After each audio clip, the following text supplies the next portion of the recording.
কিনা? নবী এখনো আছে,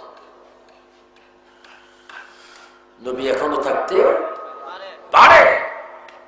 আমার সুন্নি ভাইয়েরা, এই জন্য আমি কিছুক্ষণ আগে বলেছি, আজকের এই শ্রোতার মধ্যে অনেক কোটিপতি থাকতে পারেন, মধ্যম অবস্থাধীন থাকতে পারেন, একজন গরিব থাকতে পারেন, ভ্যান গাড়িওয়ালা থাকতে পারেন, সিএনজি ড্রাইভার থাকতে পারেন, বড় একটি কারখানার মালিক থাকতে পারেন, বড় শিল্পপতি থাকতে পারেন। কিন্তু কথা হচ্ছে এই তো নিত্য কোনো দাম নাই, এই গরিবের কোনো দাম নাই। আল্লাহ বলে ওয়ালা তামুতুন্না ইল্লা ওয়া আনতুম মুসলিমুন, তোমরা মুসলমান যতক্ষণ না হবে কবরে আসিও না। আল্লাহ রে মুসলমানকে কয় যে ব্যক্তি আমাকে মানে, আল্লাহ মুসলমানকে কয় যে ব্যক্তি আমার রাসূল মানে, আল্লাহ মুসলমানকে কয় যে ব্যক্তি ওলি আল্লাহ মানে, আল্লাহ মুসলমানকে কয় যে ব্যক্তি 5 ওয়াক্ত নামাজ পড়ে, 30টা রোজা রাখে, মা বাবার খেদমত করে, ওলি আল্লাহকে মানে, জিয়ারত করে এবং আমি আমার নবীর সুন্নতকে পালন করে ওই ব্যক্তি মুসলমান হয়ে যায়। মুসলমান হয়ে যায় যদি কবরে আসে, তার লাশটা পিঠটা কবরের মাটিতে লাগার আগে আল্লাহ রসুল তাকে গিয়ে কবরের মধ্যে করে তুলে নেয়। যে নামাজ ফজর আযান যখন হবে, আজকে মুয়াজ্জিন বলবে আসসালাতু খায়রুম মিনান নূম, সবাই বলেন আসসালাতু খায়রুম মিন, গুম হতে নামাজ ভালো, বলেন গুম হতে না, এই কথা বলবেন। মুয়াজ্জিন তুরুফুর খোদার গজব, আমি ওয়াজ শুনতে শুনতে ক্লান্ত দুর্বল, নিয়ত করছি 10টার আগে উঠতাম না। এই কাঁদের ফেরেশতারা বলবে কিরি ব্যাকর, ওয়াজ শুনছিলি, হাত তুলেছিলি নামাজ পড়তে, এখন নামাজ পড়স না। এজন্য সকলকে আমি অনুরোধ করে বলবো, বিশেষ করে আজকে যিনি মাহফিল করাইছেন তার নাম কি? মোহাম্মদ ফোরকান সাহেব। অনেক কষ্ট করে, কষ্ট কি আল্লাহ তৌফিক দিয়েছেন, হ্যাঁ মাহফিল করেছেন। এই মাহফিলটা বেহেশতের বাগান, এই জমিন আমাদেরকে সাক্ষী দিবে। ও আম্মা বিনিআমাতি রাব্বিকা ফাহাদ্দিস, হাসরের ময়দানে জমিন হাদিস বলবে, আল্লাহ এই মাটিতে বসে তোমার বান্দা ওয়াদা করে নামাজ পড়েছে, তাকে বেহেশত দাও। সুবহানাল্লাহ। আমার যুবক ছেলেরা বলো বেহেশত চাও না? এই যুবকরা তোমরা হাত তোলো, বেহেশত চাও না? বেহেশত চাইতে হলে নামাজ লাগবে কিনা? নামাজ পড়ার জন্য হুকুম কার? আমিন বলো। আজকে আবু সুফিয়ান আবিদ আল কাদরি সালাম তোমাদের মা বোনকে পৌঁছাই দিবে যে মা বোন স্ত্রী কি বলবেন যে হুজুর বলেছে নামাজ ঠিকঠাক ভাবে পড়তা, যদি পড়ো মেয়েরা ফাতেমার সাথে হাসর হবে আর আমাদের সিদ্দিক আকবরের সাথে হাসর হবে। তাহলে কোন মানুষ জাহান্নামে যাক, এটা কি আমরা চাই?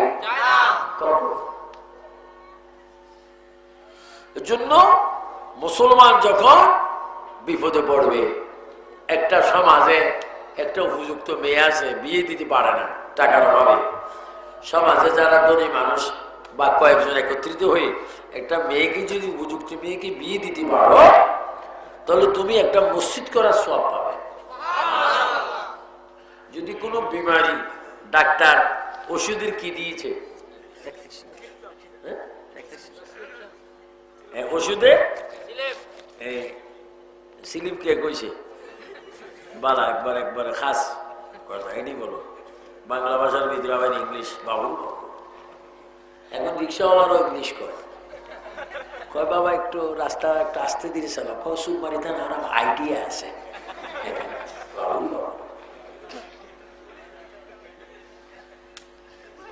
ডাক্তার কি দিছে ওষুধের একটা, কিন্তু অথচ ওষুধের দাম 1000 টাকা 700 টাকা, পয়সা নাই ওষুধ আনতে। একজন বালুতরী মানুষ সমাজের সচেতন ব্যক্তি যদি ওষুধটা আনি দাও, রসুল বলেছে তুমি ওষুধ আনি দাও নি, আমার একটা সুন্নত আদায় করছো, যাও ওই সুন্নতি রসুলা মানে হাব্বা সুন্নতি, আমার সুন্নত যখন পালন করছো, এই সুন্নতের কারণে আমার মহব্বত করছো, তো আমার মহব্বত করার কারণে কি হয়েছে, ওমান হাব্বানিল কানামাই ফিল জান্নাহ, তুই ওষুধ নিয়ে দেশ নেই, আমার সাথে বেহেশতে যাবে একটা চুক্তিনামা করেছ।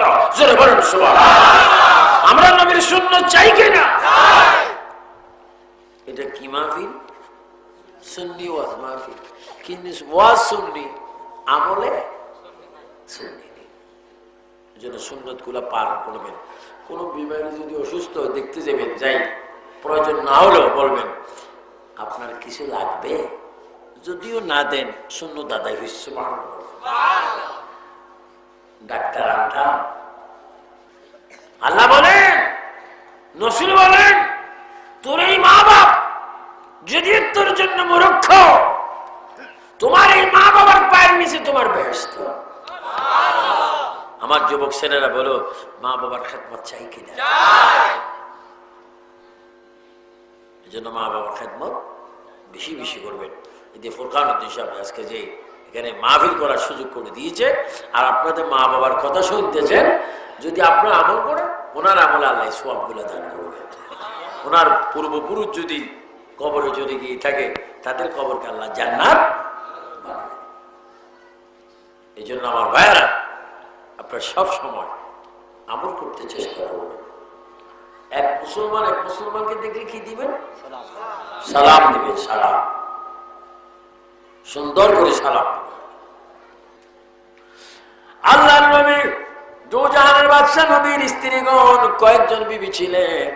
সমস্ত বিবিরা, বিশেষ করে মা আয়েশা সিদ্দিকা রাদিয়াল্লাহু তাআলা আনহা বলেন, রাসূল মসজিদ থেকে আসতেন, খ্রিস্টান ইহুদির কাফেরের বাড়ি আমারে 5 কেজি গালি দিছে। এখন মাহফিল থেকে আসে আমারে কি করতেছে? এই আজকে খেদমত করবো স্বামীর। সালাম দিলে মহাব্বত বাড়ে। সুবহানাল্লাহ। স্বামী তার স্ত্রীর প্রতি সালাম, স্ত্রী স্বামীর প্রতি সালাম। যদি আপনি কোথাও ব্যবসায় চলে যান, চাকরির মধ্যে চলে যান, আপনার স্ত্রীকে বলবেন আসসালামু আলাইকুম, আমি যাচ্ছি, যদি বেঁচে থাকি আবার দেখা হবে। আবার স্বামী যদি সালাম দেয়, স্ত্রী যদি সালাম দেয়, রাসূল বলে কোন সংসারে যদি সালাম আদান প্রদান হয়, ওটা মজবুত মুসলমান হয়ে যায়। ওই মজবুত মুসলমান মৃত্যুর সময় অটোমেটিক কলমা শরীফ তার জবানে এসে যায়।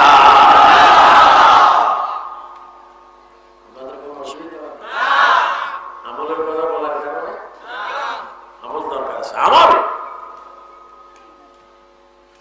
দাড়ি রাখার চেষ্টা করবেন। দাড়ি এটা বড় সুন্দর, এটা কবরে আলো। অনেকে দাড়ি ফেলে দেন, দাড়িটা নিয়ে কমপক্ষে কবর যাওয়ার চেষ্টা করবেন। কারণ কবর এমন একটা জায়গা যেখানে আলো নাই, বাতাস নেই। যদি ঈমান সাথে দাড়িটা কবরে নিয়ে যাইতে পারেন, এই দাড়িগুলোর মধ্যে এমন একটা নূর বাইর হবে, কবরের চতুর্দিকে 70 গজ আলো হয়ে যাবে। মা বোনেরা, তোমাদের অলংকার তো কানে, নাকে, গলা, হাতে, আর পুরুষের অলংকার যেন খবরদার। অনেক মহিলা আছে দাড়ি টাড়ি আসেনি, বলো দাড়ি থাকলে নট, না থাকলে ইয়াস।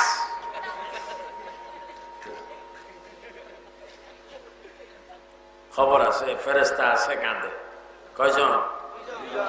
দাড়িওয়ালারা হিংসা করছো, ফেরেশতারা লিখছে উনি দাড়ির প্রতি নট লেখছে ফেরেশতারা। কবরের মধ্যে যখন যাবেন, বেশি না 1 কেজি ফিরের মধ্যে ছাড়বে। মারতেছেন কেন? দাড়িতে পছন্দ করো না, কাবার ফাটান একটু পছন্দ করি, কার সময় নাই। সুবহানাল্লাহ। কি ওয়াজগুলোকে গায়ে লাগেনি?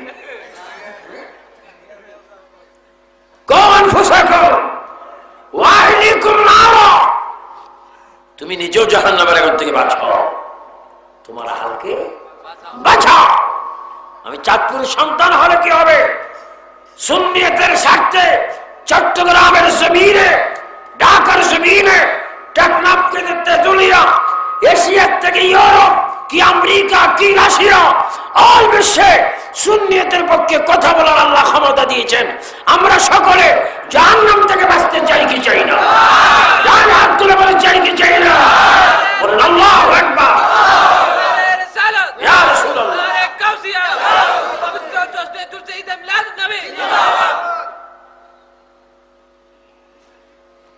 এজন্য দাড়ি রাখার চেষ্টা করবেন। একজন মুসলমান হিসাবে মাথায় টুপি দেওয়ার চেষ্টা করবেন, মেসওয়াক করার চেষ্টা করবেন, পবিত্রতার জন্য ডিলা নেওয়ার চেষ্টা করবেন, নখগুলা ছোট রাখার চেষ্টা করবেন, দাঁতটা পরিষ্কার রাখার চেষ্টা করবেন। কারণ হাদিস শরীফে আছে তোমার সমাজ তখন সুন্দর হবে, ইবাদত তখন তোমার কবুল হবে। আর তুহুর শত্রুন ঈমান, পরিষ্কার পরিচ্ছন্নতা ঈমানের অঙ্গ। যদি পরিষ্কার না হয় দোয়া কবুল হওয়ার কোনো রাস্তা নাই। আমাদের দেশে অনেক মুসলমান আছে রোজা থাকে না, ইফতার জোরে সোরে খায়, আছে না? আল্লাহ বলে সাওমুলি ওয়া আনা আজজি বিহি, বান্দারে মুসলমান হয়ে যদি কবরে আসতে চাস রোজা রাখ। যদি রোজা থাকিস আমি আল্লাহ নিজে তোর সাথে দেখা করব। যদি রোজা রেখে কবরে যাইতে পারো ওই কবরটা হবে তোমার জন্য বেহেশতের বাগান। এই জন্য এগুলো মনে রাখবেন, আমার কথায় মনে কষ্ট নেবেন না। কারণ যদি অনেকে 70 বছর হায়াত পেয়ে থাকেন, যদি 50 বছর চলে যায় আর কয় বছর? যদি কেউ 60 বছর হায়াত পেয়ে থাকেন, 55 যদি চলে যায় আর কত? 5 বছর। 1 সেকেন্ডেরও কোনো ভরসা নেই। এই জন্য আমার ভাইয়েরা আজকে যে খুব সুন্দর এখানে নুরানি ইমানি মাহফিল হয়েছে, কে?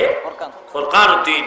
কত সুন্দর নাম ফুরকান, কোরআনের এক নাম কোরআন, ফুরকানুল হামিদ, কোরআনুল মজিদ, এত সুন্দর নাম।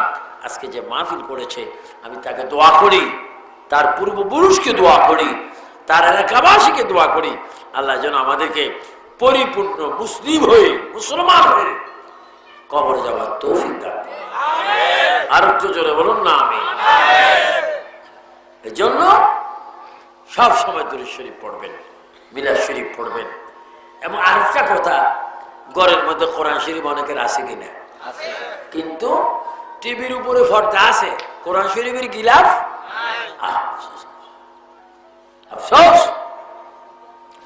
আল্লাহ নবী বলেন তুমি পুরুষ হও বা নারী হও, মহিলা হও, বিবাহিত হও আর অবিবাহিত হও, আমার উম্মত নারী পুরুষ, কোন ঘরে যদি তোমার কোরআন শরীফ থাকে, এই কোরআন শরীফ যদি তুমি তেলাওয়াত করো, কোরআন শরীফ যদি তুমি পড়ো, রাসূল বলেন যতক্ষণ তুমি কোরআন শরীফ পড়লা ততক্ষণ যেন তুমি আল্লাহর সাথে কথা বললা।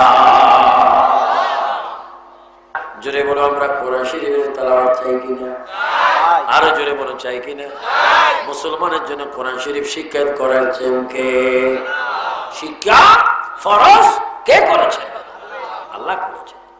এই জন্য কোরআন শরীফ পড়বেন এবং মা বাবার বেশি খেদমত করবেন। অনেক ছেলেরা দুজকে যাবে, মা বাবার মনে কষ্ট দেওয়া। এক বেচার একদিন আমারে বলে হুজুর আপনার কাছে আমি বলবো অনেকদিন ঘুরতেছি, একটু আমার দোয়া করেন। কি? আমার ছেলেটা আমারে প্রায় মারে। তোমার ছেলে তোমারে মারে? হ্যাঁ মারে। তো তুমি একটু আমার সঠিকভাবে বলো তুমি তোমার আব্বারে কয়বার মারছ? মাত্র 3 বার। কয়বার বলো? মাত্র। মানে থাকলে আরো মৃত্যু। তা আমি দোয়া করি তুমি আরো 100 বার খাও। যারা মা বাবার মনে কি দেয়? কষ্ট দেয়, সে একদিন মা বাবা হয়ে কষ্ট পাবে। এজন্য আমার বাবারা এই পূর্ব পরিধির পাড়ায় ওমর মিয়া কন্ডাক্টরের বাড়ি সংলগ্ন আয়োজিত এই মাহফিলের মধ্যে তোমাদেরকে বলবো মা বাপ যদি থাকে তোমরা বেশি বেশি আদর করবে। 1 কেজি আপেল লওয়ার কোনো দরকার নাই, 1 কেজি আঙ্গুর লওয়ার দরকার নাই। 100 গ্রাম আঙ্গুর নিয়ে বুড়ো মার হাতে যদি বাবার হাতে দাও, বাবা মা যদি একটা আঙ্গুর খেয়ে যদি আলহামদুলিল্লাহ বলে, আল্লাহ পাক তোমার কবিরা সগীরা গুনাহ মাফ করে দিবে। এজন্য আমার ভাইরা মা বাপ যদি থাকে খেদমত করো, আর যদি না থাকে মা বাবার কবর জিয়ারত করো। আল্লাহ রাসূল বলে কোন ছেলে যদি মা বাবার কবর জিয়ারত করে কবরের পশ্চিম পাড়ে যদি দাঁড়ায় আর যদি কেঁদে কেঁদে বলে রব্বির হামহুমা কামা রাব্বায়ানি সগীরা, আমি বুঝি আমার বাবা নেই, আমি বুঝি আমার মা নেই। ও আমার সুন্নি বাবারা ভাইরা, মা বাবার মনে কষ্ট দিও না। মা বাবা যদি তাকে বেশি বেশি মহব্বত করো, আর যদি কবরে যদি যায় মা বাবার জিয়ারত করো। রাসূলুল্লাহ বলেন, মা বাবার কবরের পশ্চিম পাড়ে দাঁড়াইয়া রব্বির হামহুমা কামা রাব্বায়ানি সগীরা যদি বলতে পারো, আর দুরূদ শরীফ পড়ে যদি কাঁদতে পারো, তোমার নাকের, তোমার চোখের পানি নাকের অর্ধেক সীমানা পার হওয়ার পূর্বে আল্লাহ তোমার মা বাবার কবরকে জান্নাত বানাইয়া দেয়। আল্লাহু আকবার বলেন। আমরা মা বাবার জিয়ারত চাই কি চাই না? মা বাবার জিয়ারত বেশি বেশি করবেন। কবরস্থানের কাছে গিয়ে সালাম দিবেন, আসসালামু আলাইকুম ইয়া আহলাল কবর, হে কবরবাসী তোমাদের প্রতি আমাদের সালাম, তোমরা আমাদের আগে গিয়ে সেরেছ, আমরা তোমাদের পিছনে পিছনে আসতেছি। এই জন্য আমার ভাইয়েরা, আজকে ফুরকানের দিন, তিনি অনেক কষ্ট করে আজকের যে মাহফিল এখানে হয়েছে সুন্নি মাহফিল, আল্লাহ ওনার মা বাবা কবরকে তুমি জান্নাতের বাগান বানিয়ে দাও। ওনার মা বাবার কবর আজকে নতুন নতুন সওয়াব যাইতেছে। সুবহানাল্লাহ। কি সন্তান রেখে এসেছো যে আজকে নূরের বাতি জ্বলতেছে। আল্লাহ আল্লাহ ফুরকানের মা বাবার কবরকে তুমি জান্নাতের বাগান বানিয়ে দাও। আমিন আমিন।